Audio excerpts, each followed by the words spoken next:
Hi అండి, welcome to life of Rama channel. ఇదేంటంటే క్షీరాబ్ద ద్వాదశి పూజ అనమాట. తులసి కోటలో రాసి ఉసిరి మొక్కని పెట్టి, కొమ్మని పెట్టి, మొక్క అక్కర్లేదు, కొమ్మని పెట్టి ఇది దీపాలు పెట్టి ఇది చేస్తాను. ఈ క్షీరాబ్ది ద్వాదశి నాడు, ఏకాదశి తర్వాత వచ్చే ద్వాదశి నాడు చేస్తారనమాట.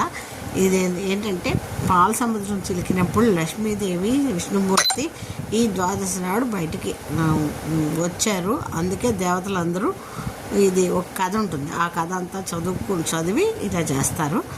ఇది లక్ష్మీదేవి లక్ష్మీదేవి వస్తారు కాబట్టి తులసి మొక్క దగ్గరికి వస్తారు వాళ్ళు అన్నది కథ సారాంశం అనమాట. అందుకే ఈ పూజ చేస్తారు అన్నమాట. కార్తీక మాసంలోనే వచ్చే ఏకాదశి తర్వాత వచ్చే క్షీరాబ్ద ద్వాదశి నాడు చేస్తారు. అది ఈరోజు చేశానమాట. దాన్నే మీకు చూపించాను. ఈ విధంగా మొత్తం కథ అంతా షార్ట్ వీడియోలు చెప్పలేను కాబట్టి చిన్నగా చెప్పాను. ఓకేనా? లైక్ చేయడం మర్చిపోకండి ప్లీజ్. బాయ్. మరి అదండి క్షీరాబ్ద ద్వాదశి కథా విధానం, అది విశిష్టత. ఇలా ప్రతి సంవత్సరం కార్తీక మాసం ఏకాదశి తర్వాత వచ్చే క్షీరాబ్ద ద్వాదశి నాడు ఉసిరి కొమ్మతోటి తులసి మొక్కలు పెట్టి ఇలా పూజ చేసుకుంటాం అనమాట.